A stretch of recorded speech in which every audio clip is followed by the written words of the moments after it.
오늘은 이경훈 선교사님이 말씀을 전해 주십니다. 이경훈 선교사님은 지난 10월 말에 저희가 태국으로 아울리치 갔을 때 저희들하고 이제 같이 호스트 해 주시면서 좀 시간들을 보냈고요. 이경훈 선교사님은 저하고 경배와 찬양에서 같이 예배 사역을 섬겼습니다. 그래서 예배인도 엄청 잘하시고요. 네, 예배인도 잘하시고 또 기도의 삶 또 태국에서 지금 선교사로 사역하고 있습니다. 지난번에 말씀드렸던 것처럼 선교지의 많은 이런 그 풍경들이 바뀌었습니다. 그래서 그 안에서 실질적으로 그 부분들을 살아가고 있고요.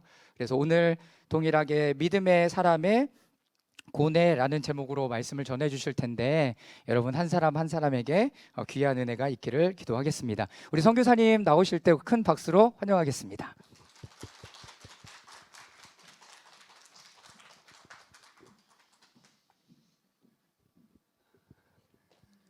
축복합니다. 잠깐 기도하겠습니다. 제가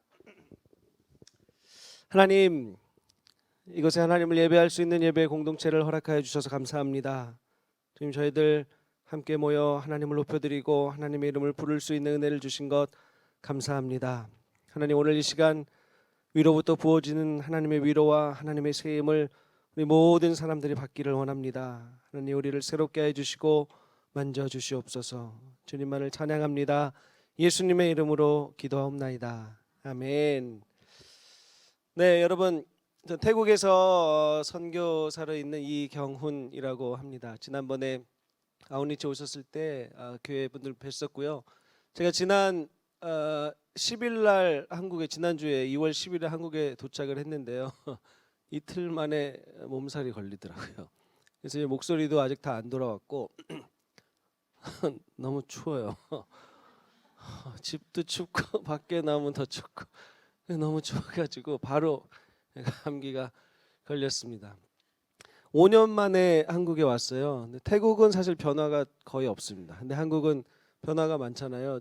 지금 외국에 온 것 같아요. 그리고 제가 뭐 태국 사람처럼 동화된 건 아닌데 여러분들 딱 뵐 때 지금 외국 사람들 같으세요, 여러분들. 네, 그래서 지금 하여튼 그렇습니다. 오늘 여러분들 제가 듣기로 이제 믿음의 사람에 대해서 쭉 계속 나누신다고 들어서 오늘 같이 그 맥락 속에서 믿음의 사람에 대해서 좀 나누려고 합니다. 근데 그 중에서도 믿음의 사람이 겪는 어떤 고뇌들, 우리가 흔히 믿음의 사람이다라고 생각을 하면은 이제 멋있는 이미지가 이제 떠오르죠. 막 빡 치고 나가고 막 바다도 가를 수 있을 것 같고, 근데 사실 맞습니다. 맞는데 그 과정에 우리가 자주 말하지 않는, 또 하지만 분명하게 우리가 알고 넘어가야 할 그런 고뇌들이 있기 때문에 오늘 시편 73편을 통해서 그 마음을 좀 나누도록 하겠습니다. 한 절씩 한 절씩 제가 다시 읽으면서 나눌게요. 아까 우리가 찬양했죠. 하늘 위에 주님밖에. 그게 이제 73편이고 시편 73편이고, 또 마지막에 이제 옛날 버전으로 하면 이제 하나님께 가까이함이 내게 복이다라고 우리가 잘 알고 있는 이 말씀이 다 이 시편 73편에 기록되어 있는 말씀입니다. 저자는 아삽이라는 사람이고요. 뭐 분명한 건 믿음의 사람이라는 것이죠. 믿음의 사람 아삽이 이 시를 기록을 했다라는 거예요. 처음에도 말씀드렸지만 어떤 사람이었을까요? 믿음의 사람이니까 남달랐겠죠. 멋있었을 거예요. 막 놀라운 업적을 쌓고 환경에 영향받지 않고 다른 사람을 볼 때 대단한 사람이다라고 이야기를 들을 법한 사람이었을 겁니다. 하지만 이 믿음의 그 위대한 고백들을 하기까지 우리가 반드시 거쳐야 하는 그 과정들이 있는 것 같아요. 정말 깊은 곳에서 우리 마음에 있는 하나님을 향한 믿음이 고백되어지기까지는 어떤 이러한 시간들이 필요한 것 같습니다. 그것이 바로 고뇌인데요. 오늘 그 부분에 대해서 조금 나누려고 해요.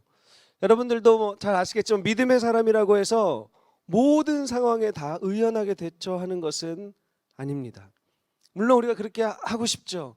그런데 정말로 솔직하게 어떤 닥치는 상황들, 우리가 겪어보지 않았던 일들을 당할 때 내가 믿음을 가지고 살아온 것 같은데, 내가 믿음을 갖고 있는 것 같은데, 그럼에도 불구하고 흔들리게 되는 우리의 모습을 발견할 때가 있죠.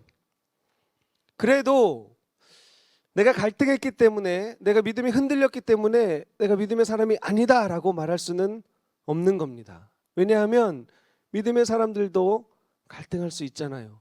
믿음의 사람들도 고뇌할 수 있는 거예요. 오늘 아삽의 고백을 보시면 여러분들이 조금 더 힘이 되실 수도 있어요. 아삽은 완전히 바닥까지 갑니다. 완전히 바닥까지 가요. 그 고백들을 볼 겁니다.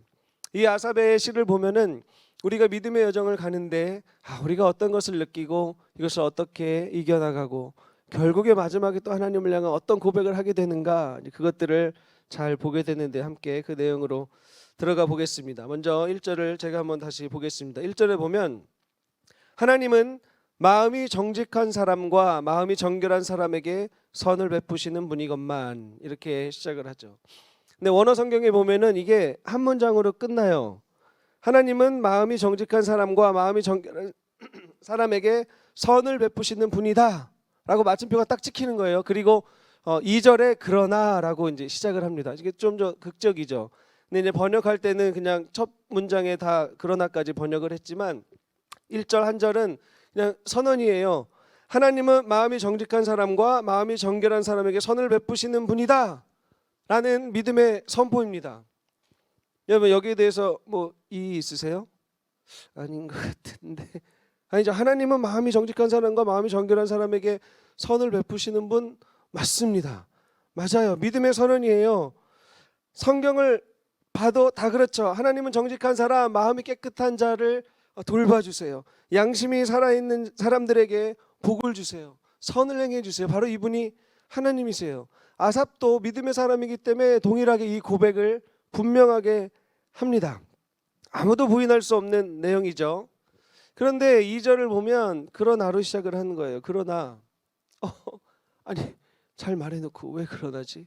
하나님은 선하신 분이다라고 말해놓고 그러나로 시작을 해요. 2절과 3절을 보겠습니다. 나는 그 확신을 잃고 넘어질 뻔했구나. 그 믿음을 버리고 미끄러질 뻔했구나. 그것은 내가 거만한 자를 시샘하고 악인들이 누리는 평안을 부러워했기 때문이다 라고 2절에 걸쳐서 말을 합니다. 여기서 넘어진다, 걸음이 미끄러진다라는 표현을 썼어요. 굉장히 심각한 겁니다. 그냥 단순하게 그냥 저 고민이 된다 이 정도 차원이 아닌 거예요. 내 믿음을, 내가 가지고 있는 신앙 자체를 버릴 만큼 굉장히 심각한 상태에 있는 겁니다. 믿음으로 하나님을 경험했고 고백을 했지만 넘어질 만큼, 걸음이 미끄러질 만큼, 다시 말하면 믿음을 내가 버릴 만큼 지금 심각한 상황에 있는 거예요. 갈등이 있는 거예요. 아니 이게 도대체 무슨 일인가? 1절에 말한 거랑 너무 다르잖아요. 그냥 믿음의 씨름을 하고 있다 이 정도가 아니에요. 그냥 내가 믿음이 좀 떨어진 것 같다, 도와주세요, 이 정도 차원이 아니라고요. 믿음을 버릴 뻔했다. 아니 그 믿음의 사람이 이래도 되는 거예요? 그냥 이렇게 조금 이렇게 적당히 이렇게 해야 되는데 완전히 바닥까지 가는 거예요. 이럴 수 있을까? 좀 이렇게 의연하게 믿음으로 이겨낼 수 있을 거야. 나 믿음의 사람이니까. 이렇게 고백을 했으면 안 될까? 내용을 더 같이 보겠습니다. 우리도 마찬가지죠. 여러분도 믿음 생활을 하시면서 갈등을 겪어본 일이 있으실 거예요. 개인적인 연약함 때문에도 우리는 갈등을 겪습니다.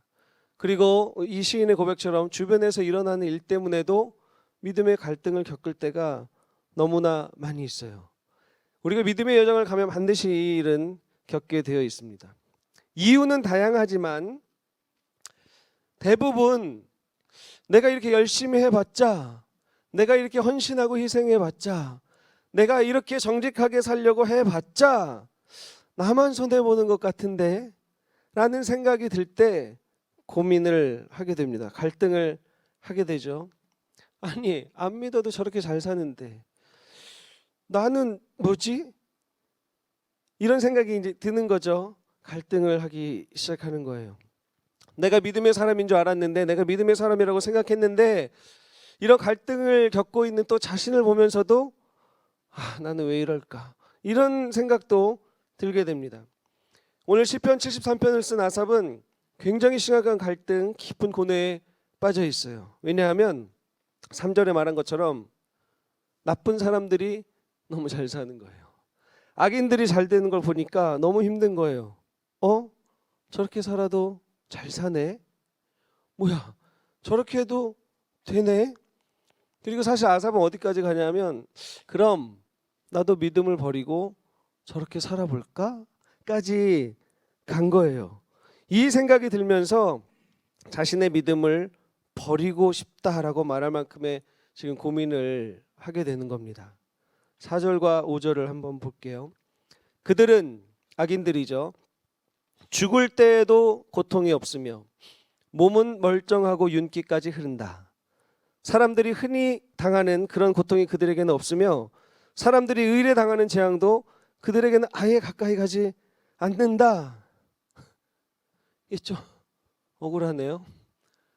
나는 잘 믿고 있는데 악인들이 이래요. 간단하게 요약을 해보면 악인들한테는 뭐 딱히 문제가 없대요. 아무 문제가 없대요. 그리고 오히려 그런 사람들이 힘 있는 자리, 권력의 자리에 쫙 포진해 있다는 거예요. 그리고 우리가 겪는 그런 고민들, 직장을 어떻게 하지? 애들 등록금은 교육비는 어떻게 해야 되지? 이사를 어떻게 해야 될까? 이웃을 위해서 내가 어떤 희생을 하면 좋을까? 이런 고민들은 이 사람들에게 아예 없는 거예요. 근데 또 아프지도 않대요. 아프지도 않아. 아파도 뭐 치료 잘 받겠죠. 어떻게 이럴 수가 있어요? 이게 너무한 거 아니에요? 여러분들 잘 모르겠죠. 저는 이거 읽을 때 막 너무 답답해요. 이게 너무한 거 아닌가? 이게 좀 적당해. 너무 다 잘 되잖아요. 돈도 많아, 건강에 문제도 없어, 다 잘 되는 거예요. 다 잘 돼요. 사실 우리도 이런 일들을 많이 겪죠. 우리 사회에서 이건 피할 수 없는 문제입니다. 제가 있는 태국도요. 태국은 미소의 나라라고 알려져 있죠. 이렇게 자유의 나라라고도 알려져 있습니다. 사람들이 친절하다고 많이 알려져 있죠. 틀린 말은 아닌데 그 내면에 감춰져 있는 모습들이 굉장히 많아요. 뭐 개인적인 해석이지만 기본적으로 이제 친절한 건 맞고 이제 문화적으로 내가 당하는 어려움들을 참고 억누르는 건 있습니다. 근데 제가 볼 때는 어느 순간에 터지는 것 같아요. 사람이니까 그런 것 같습니다. 뉴스를 보면은 태국은 아시아 국가 중에서 개인 총기 소지율이 1위인 나라예요. 합법이거든요, 총기 소지가. 그래서 총기 살인이 굉장히 많이 일어납니다. 제가 처음에 갔을 때 한 6개월 동안 매일 뉴스를 보면서 세워봤어요. 근데 세다가 그만뒀습니다. 너무 자주 나오니까. 그리고 자기가 화가 나면 칼을 들고 가서 그냥 이웃을 찾아가서 찌르고, 이런 일들이 있는 나라예요. 이런 두 가지 모습들이 있습니다. 그리고 태국은 부정부패가 심하죠. 뭐 모든 나라마다 있겠지만 태국이 뭐 안 좋다 뭐 비하하는 건 아니고요. 그냥 있어요. 그리고 태국은 전체 나라의 부의 70%를 1%의 사람이 다 가지고 있습니다. 그러니까 나머지 30%를 99%의 사람들이 나눠 갖는 건데 그것도 골고루 나눠 갖진 않겠죠. 그러니까 우리가 흔히 아는 그냥 어떤 떠오르는 어떤 어려운 이미지들, 그런 모습으로 살아갈 수밖에 없는, 구조적으로 이제 그런 게 있어요. 어떤 다른 것보다 사회 제도나 이런 것들이 그렇기 때문에 가진 사람들, 권력이 있는 사람들의 어떤 부정과 부패는 더 심합니다. 인권 같은 거는 잘 찾아볼 수 없고요. 횡단보도로 사람이 건널 때도 사람이 차를 피해가야 되는 것 절대로 안 서줍니다. 차들이. 그런 모습이 있는 거죠. 힘 있는 사람들이 약한 사람들을 더 누르는 경향이 있어요. 우리나라도 마찬가지고 어떤 나라나 어떤 사회에서도 이런 일들은 우리는 반드시 만나게 되어 있습니다.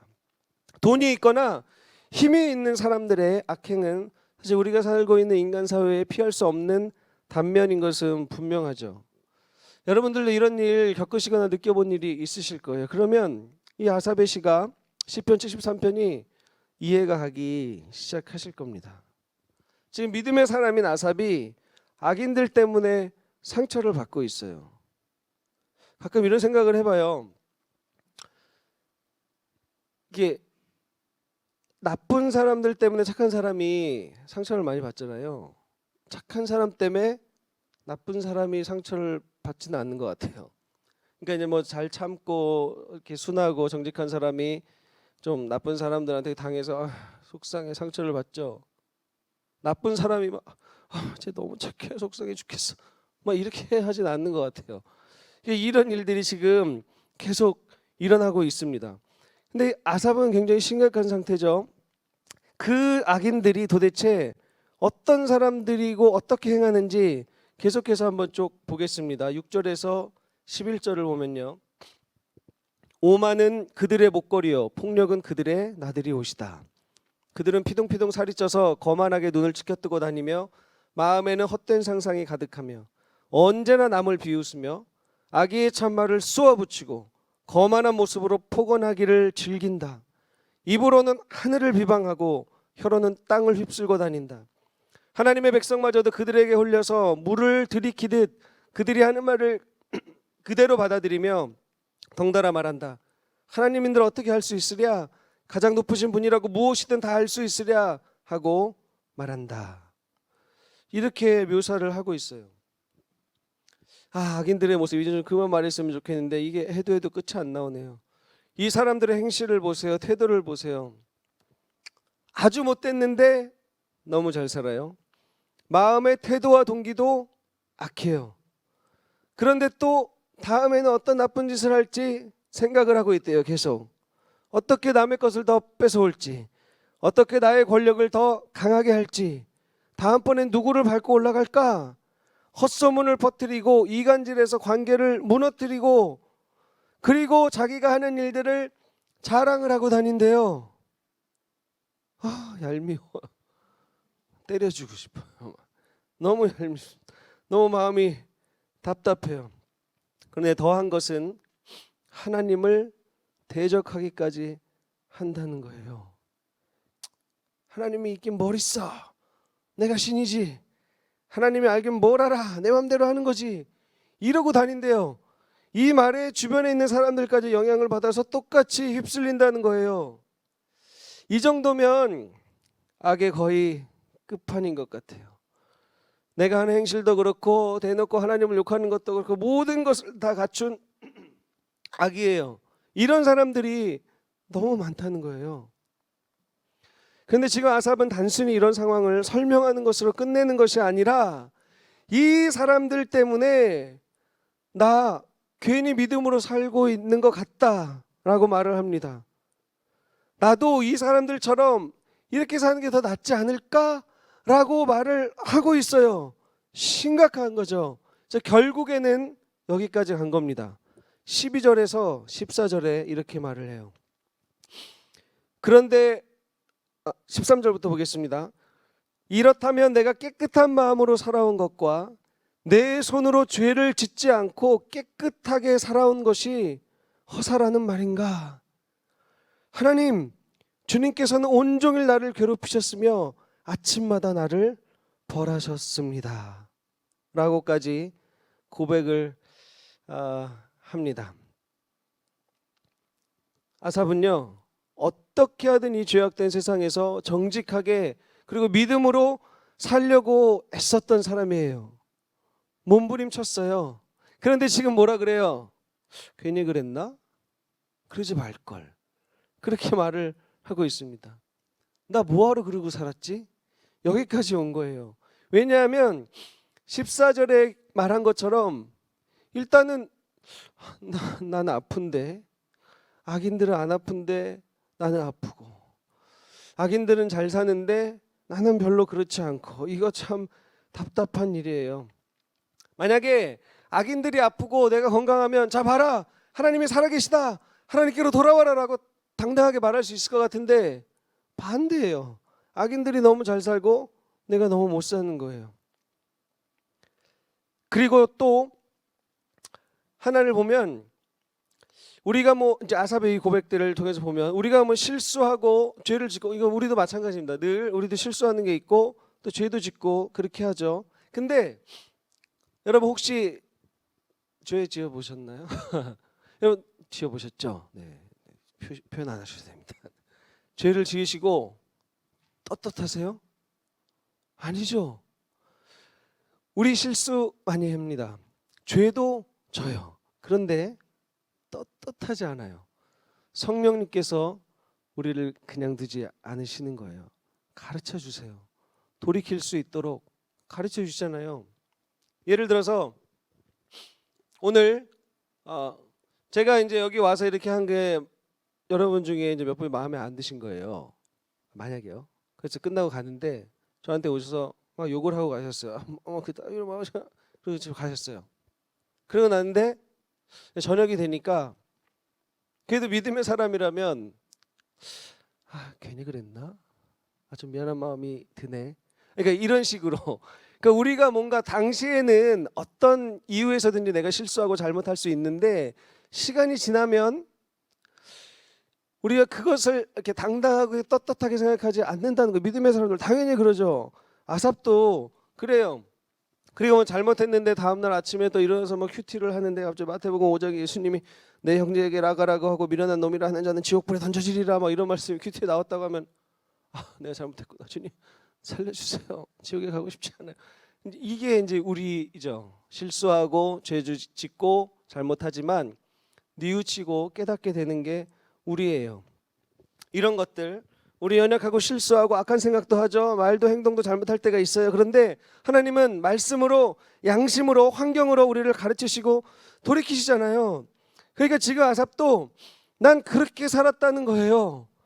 내가 실수도 있지만 내가 잘못하면 하나님이 잘못했다고 가르쳐 주시기도 하고 나를 꾸짖으시기도 하고 네가 용서해라, 네가 받아들여, 네가 용납해라 이런 걸로 말씀을 하시고 하니까 돌이키고 또 그렇게 애쓰면서 살았는데 지금 저 나쁜 놈들은 너무 잘 사니까 나 안 해 이제 믿음으로 살고 싶지 않아. 이 깊은 수렁에서 이 고백을 지금 오랜 그 절들을 통해서 계속 말을 했던 겁니다.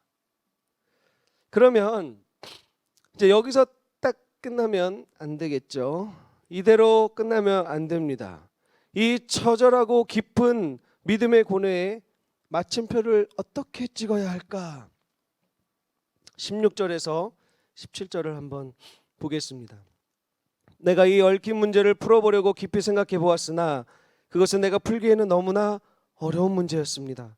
그러나 마침내 하나님의 성소에 들어가서야 악한 자들의 종말이 어떻게 되리라는 것을 깨닫게 되었습니다. 이렇게 고백을 합니다.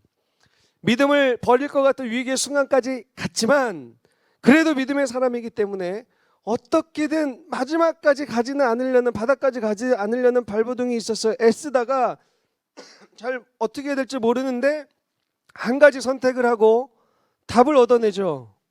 그 선택이 무엇이냐? 하나님의 성소로 들어갔다라는 거예요. 다시 말하면 예배를 선택했다라는 겁니다. 고통의 시간에 어찌할 바를 모를 때 몸부림치고 고통스러운 순간에 내가 뭘 할까 애쓰고 생각해보고 해도 답을 찾지 못할 때 마지막으로 했던 선택이 무엇이냐? 예배의 자리로 나아간 겁니다. 믿음의 사람도 실족할 수 있죠. 믿음의 사람도 갈등할 수 있어요. 믿음의 사람도 악한 생각과 행실 때문에 괴로워할 수 있지만 그 해결을 위한 선택은 언제나 예배라는 것입니다. 우리 믿음의 사람들은 예배를 떠나서 살 수 없어요. 우리 가장 기초가 예배이기 때문입니다. 우리는 그것을 위해 창조되었고 예배를 위해서 존재하기 때문이에요. 이것은 모든 것의 기초가 됩니다.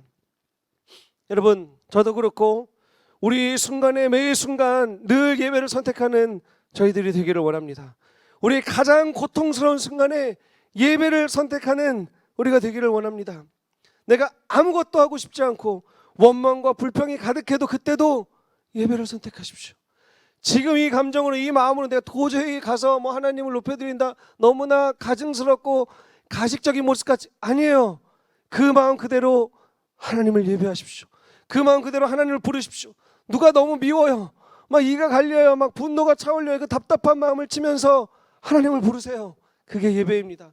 하나님을 찾는 자리로 나오십시오. 그게 예배입니다. 우리는 그 선택을 해야 됩니다. 그것이 바로 믿음의 사람들이 해야 할 일이고 우리의 고난과 갈등과 고뇌 속에서 우리가 해야 할 선택이 바로 예배인 거예요.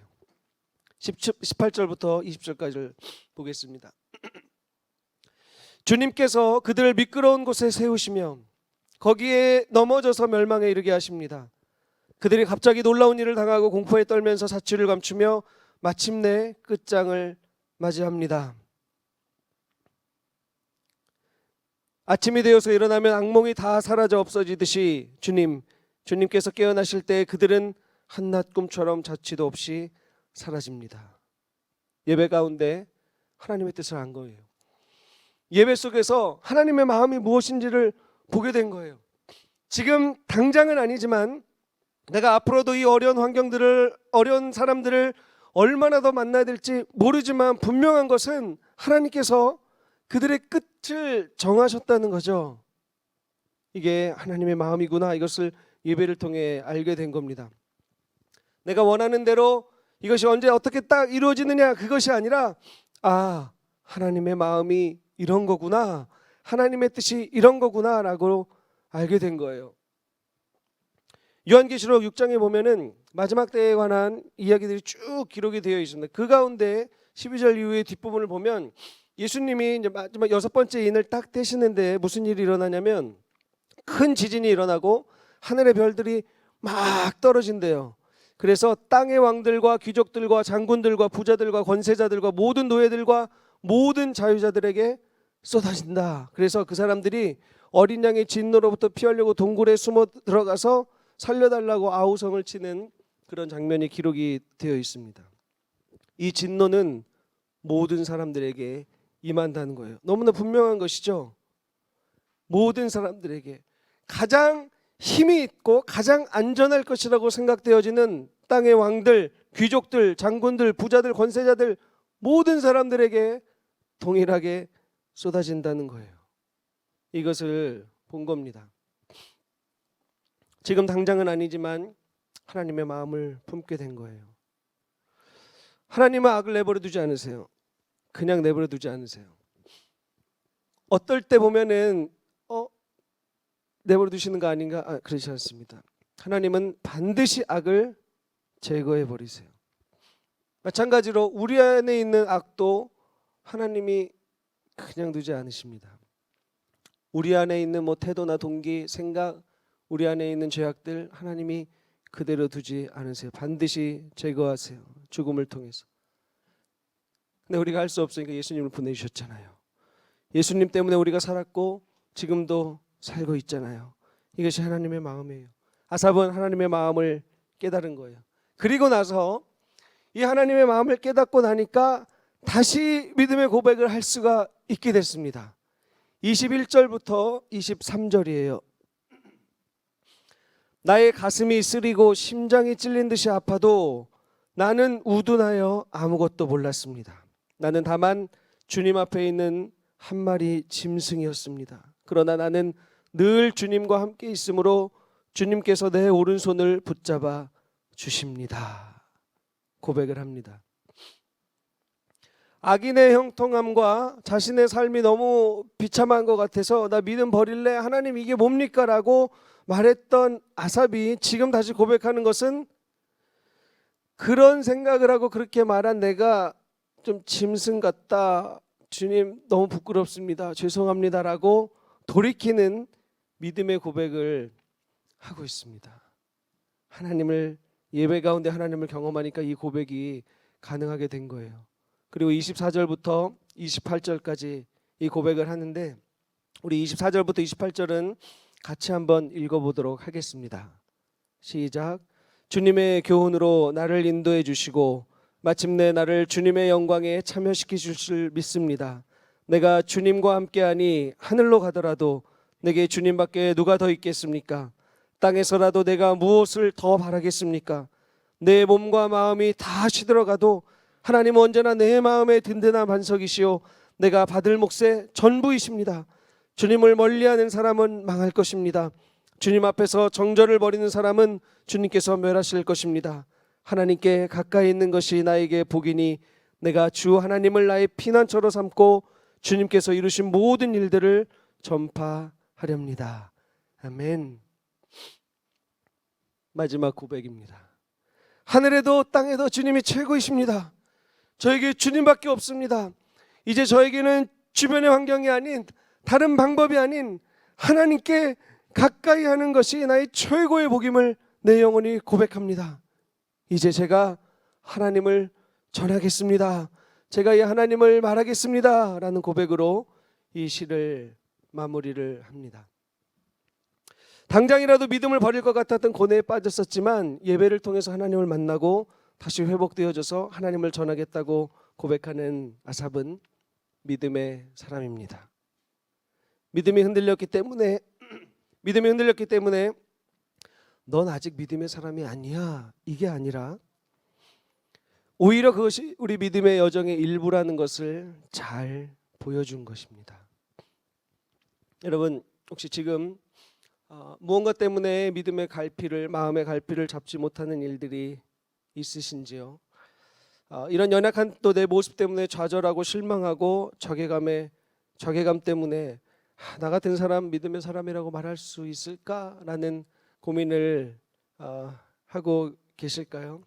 그렇게 생각하시나요? 아니에요, 여러분. 오늘 위로와 힘을 받으십시오. 여러분들은 믿음의 사람입니다.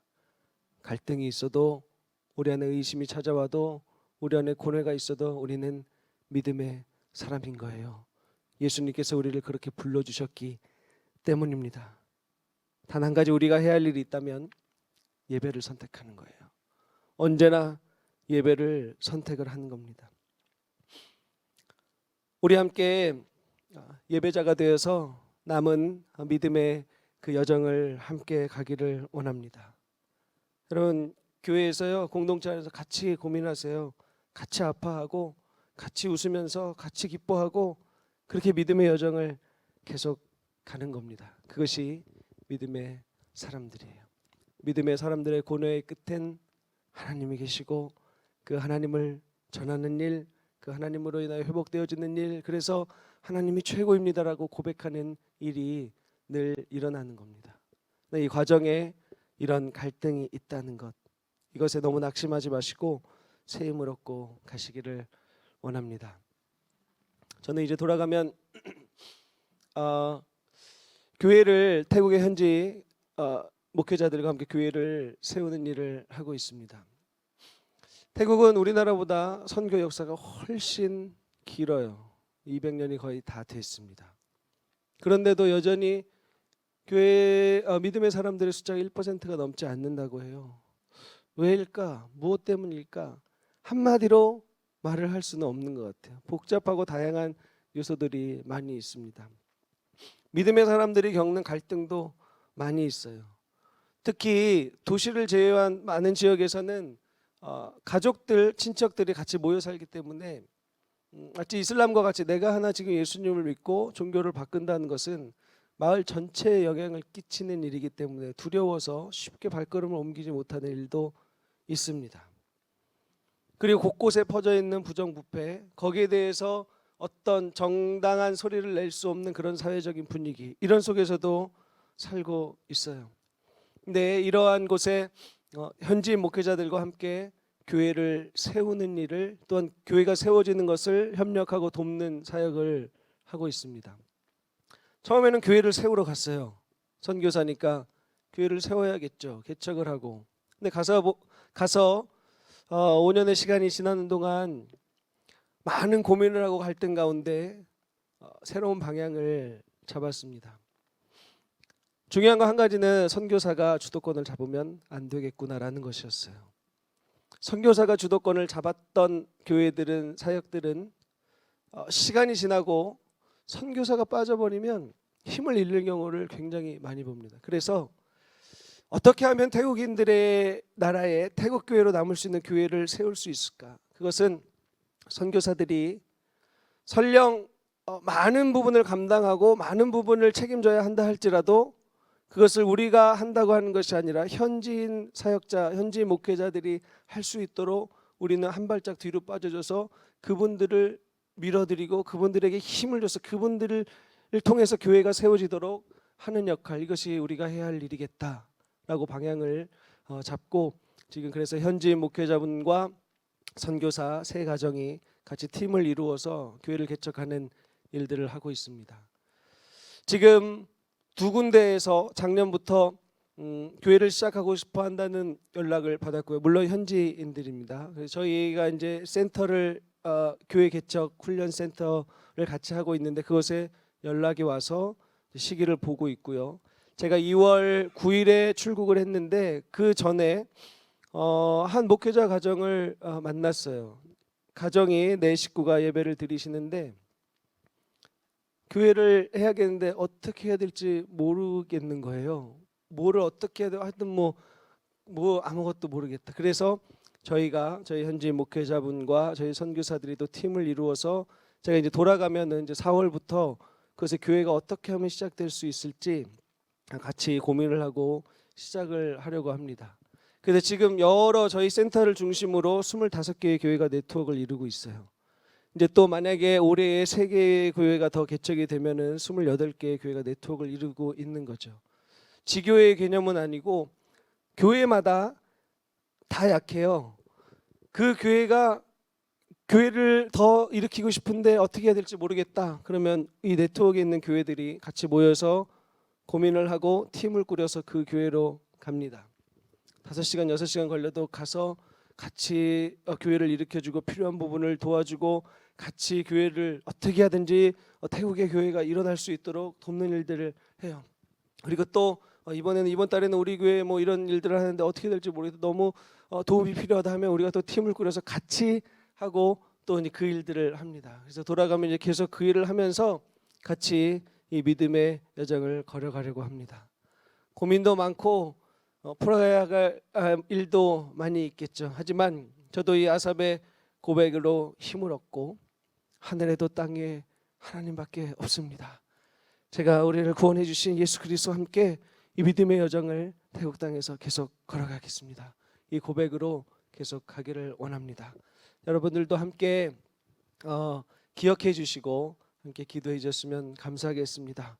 오늘 이 아삽의 고백이 우리의 고백이 되고 오늘 혹시 마음에 답답함이나 부담감이나 갈등이나 여러 가지 문제로 고민하고 계셨던 분들 오늘 그 모든 문제들 하나님께서 만져주시고 위로해 주시기를 축복합니다.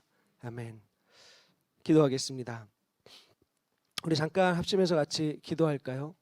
우리 하나님께 기도하기를 하나님 제가 믿음의 사람인 줄 알았는데 믿음이 흔들리는 경우도 있었고 또한 더욱더 단단한 믿음으로 하나님 앞에 가고 싶은데 흔들리고 갈등하는 모습도 내 안에 많이 있었고 내가 지금 부딪히고 있는 수많은 일들과 머릿속의 생각과 만나는 환경들 이런 것 때문에 하나님을 더 깊이 사랑하고 예배하고 싶지만 잘 되지 않았던 그런 모든 것들 아버지 하나님 오늘 예배 가운데 이런 모든 것들에 답을 얻게 해주시고 다시 내 영혼이 하늘 위에도 땅에도 주님밖에 없습니다.